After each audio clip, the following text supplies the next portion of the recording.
الله په پاکۍ یادوي هر هغه څه چې په آسمانونو او په ځمکه کې دي او هغه برلاسه او د حکمت څښتن دی. ای مؤمنانو، تاسې ولې هغه څه وایي چې کوئ نه؟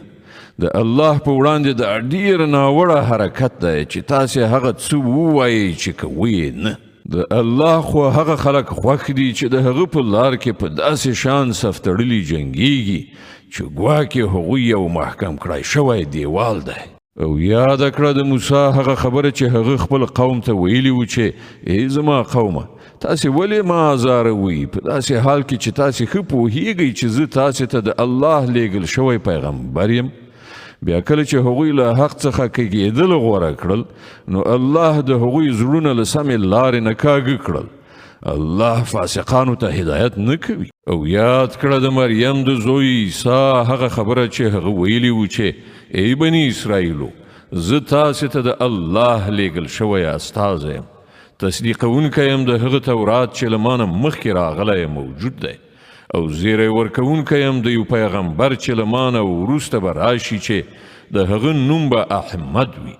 خو کله چې هغه دوی ته له ښکاره څرګندو نښانو سره راغی، نو دوی وویل دا خو ښکاره کوډې دي. ښه نو اوس به له هغه چا نه بل غټ ظالم څوک وي چې پر الله د دروغو بهتان وتړي، په داسې حال کې چې هغه ته د اسلام یعنی د الله په وړاندې د اطاعت سره ښکته کولو بلنه ورکول کیږي.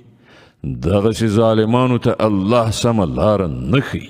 دوی د خولو په پوکیو سره د الله د رڼا مړه کولو غواړي، او د الله فیصله دا ده چې هغه خپل رڼا بشپړه خوره کړي، که څه د کافرانو دا هر څومره بد ایسي هم.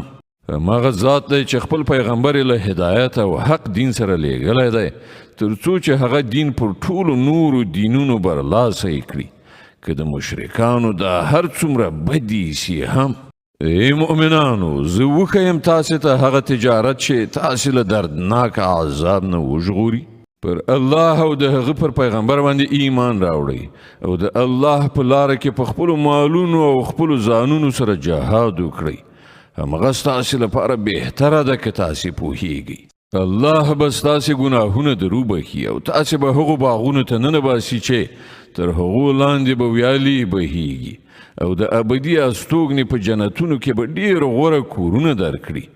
دا د ستر بریالیتوب. او هغه بل شی چې تاسې غواړئ هغه به هم درکړي. د الله لخوا مرسته او ډېر نږدې په برخه کیدونکی بری.